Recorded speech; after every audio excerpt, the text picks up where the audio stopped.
UPL 2025 सुंदरकोट को हराई Jharsuguda champion. आज उमरकोट बिजू पट्टनायक स्टेडियम ठारे Umarkot premier league final match रे सुंदरकोट को हराई झारसुगुड़ा दल चैंपियन हेछि। सुंदरकोट टॉस जीति प्रथमे फील्डिंग करितला। झारसुगुड़ा दल प्रथमे बैटिंग करी 20 ओवर रे 178 रन करी ऑल आउट होई जायतिला। झारसुगुड़ार वरुण कुमार सर्वाधिक 48 रन मारिथिबा बेले सुंदरकोट सौभाग्य राउत 3टी विकेट नेइथिले। पर सुंदरकोट बैटिंग करी 16.2 ओवर खेली 115 रन ने ऑल आउट होई जायतिले। संदीप पट्टनायक सर्वाधिक 51 रन मारिथिले। झारसुगुड़ार मुना मानस और जेडी 3टी लेखाएं विकेट नेइथिले। आजिर मैच रो man of the match JD पाइथिबा बेले झारसुगुड़ार राजा कुसुम उत्कृष्ट खेल प्रदर्शन पई मैन ऑफ द सीरीज पाइबा पई योग्य विवेचित होइथिले। आजिर मैच रे अंपायरिंग अभिजीत बळ और बाबलू करथिले। पुरस्कार वितरण उत्सव रे मुख्य अतिथि भाबे गणशिक्षा मंत्री श्री नित्यानंद गौड़ जोग देइथिबा बेले सम्मानित अतिथि भाबे दीकपहंडी विधायक सिद्धांत महापात्र,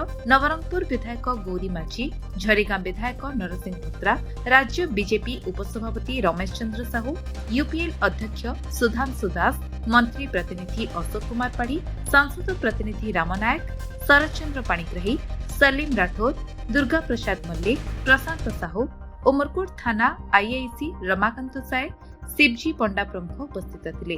भाष्यकार भावे आजिर फाइनल मैच रे शाश्वत पंडा, बुल्लू सांता, काबुल सांत्रा, तेजराज ठाकुर करथिले। बेस्ट सक्सेस पुरस्कार पूर्णचंद्र माझी, बेस्ट फील्डर शिव हरिचंद और बेस्ट कीपर भावे दीपांत मजुमदार को सम्मानित करा जायतिला। ଏହି ଅବସରରେ ୟୁପିଏଲ ପକ୍ଷରୁ ପୁଲିସ, ମିଡିଆ, ଝାଡୁଦାର, ସ୍ୱେଚ୍ଛାସେବୀ ଓ ଅମ୍ପାୟାର ମାନଙ୍କୁ ଟ୍ରଫି ପ୍ରଦାନ କରାଯାଇ ସମ୍ମାନିତ କରାଯାଇଥିଲା। ମରକୋଟର ଅଭିଷେକ ବିରାଙ୍କ ରିପୋର୍ଟ, ବିଶ୍ୱବିଜୟ ନ୍ୟୁଜ ଓଡ଼ିଶା।